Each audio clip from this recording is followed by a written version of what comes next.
Okay, so in this video, I just want to address one point that Brexiteers sometimes used to make, which was they wanted a deal or deals between the EU or the EU 27 and the UK as sovereign equals. Now that seems quite reasonable, but I actually don't think it is when you drill down into it. So let me explain. Let's think of an analogy now. So imagine there's a cinema chain that decides they want to make cinema clubs in the same way you have book clubs. You know, a book club, whole group of people, they read the same book and then they get together to discuss it. And the cinema chain thinks it'd be cool to do the same thing with cinema clubs, where you can register yourself as a club on their website, and then crucially, you get cheap tickets basically. And but the idea is you then go every week. So every week, you all, as a group of you, go and watch a film, and then afterwards you go to the pub and discuss it. And obviously the cinema chain is doing it because they're trying to get people to go every week, basically, as a regular sort of social thing. And in return, you get cheaper tickets. But crucially, there has to be a certain number of you. It has to be maybe 8 or more of you. And you all have to go to see the same film. So imagine some people set up, 10 people, they set up one of these cinema clubs. And they're completely diverse. I mean, some are men, some are women, some are old, some are young, some are white, some are non-white, some are gay, some are straight, some are religious, Christian, Muslim, Hindu, some are atheists.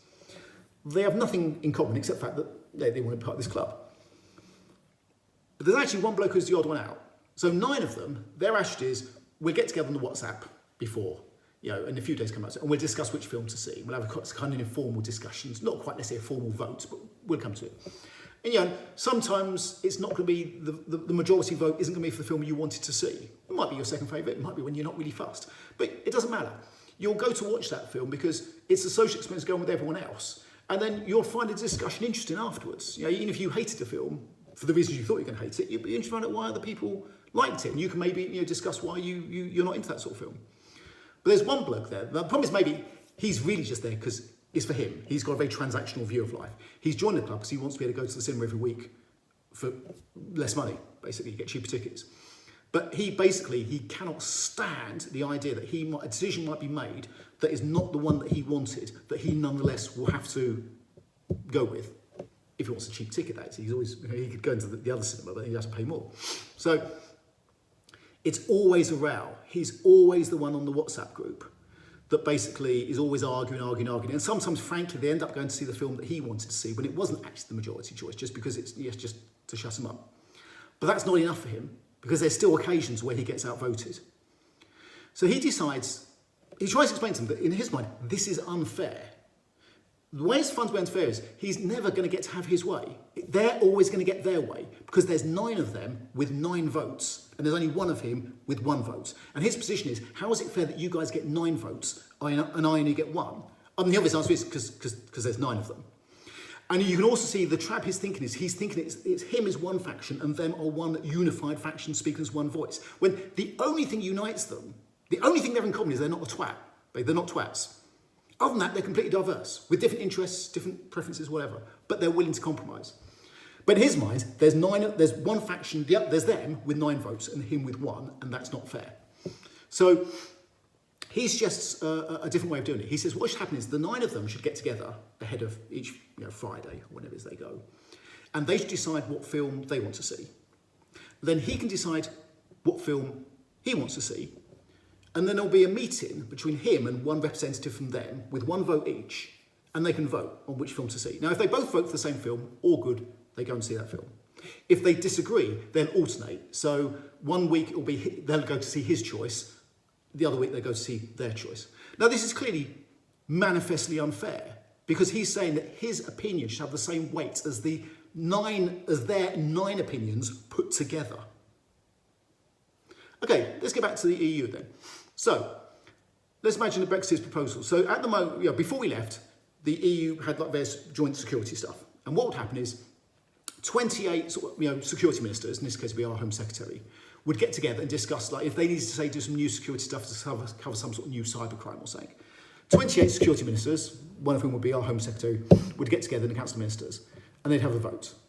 And it'd be 1 vote per country. Now, strictly speaking, the votes are weighted. That's not really relevant here, and that's a separate thing. But basically, it's 1 vote per country. And at this point, you can say, well, how is that fair? Because they get 27 votes and we only get 1. They're always going to outvote us. Well, the answer is because there's 27 of them. That's how it's fair.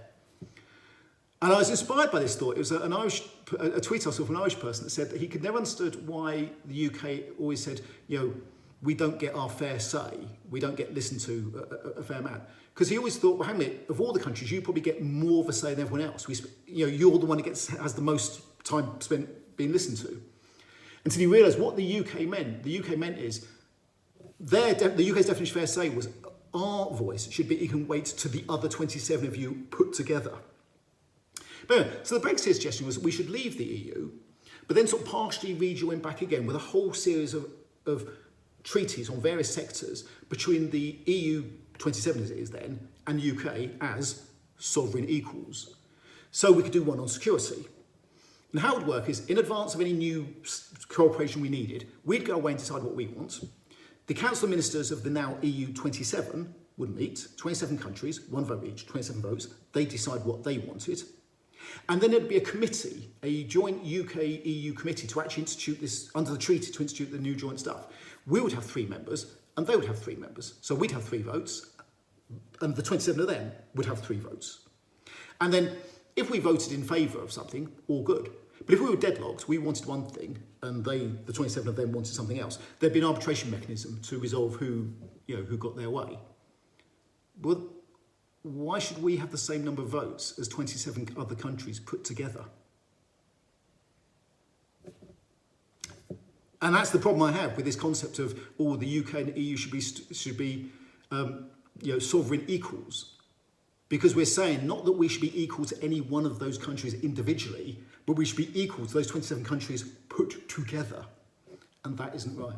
It isn't fair. So anyway, that's my problem with that phrase. Thank you.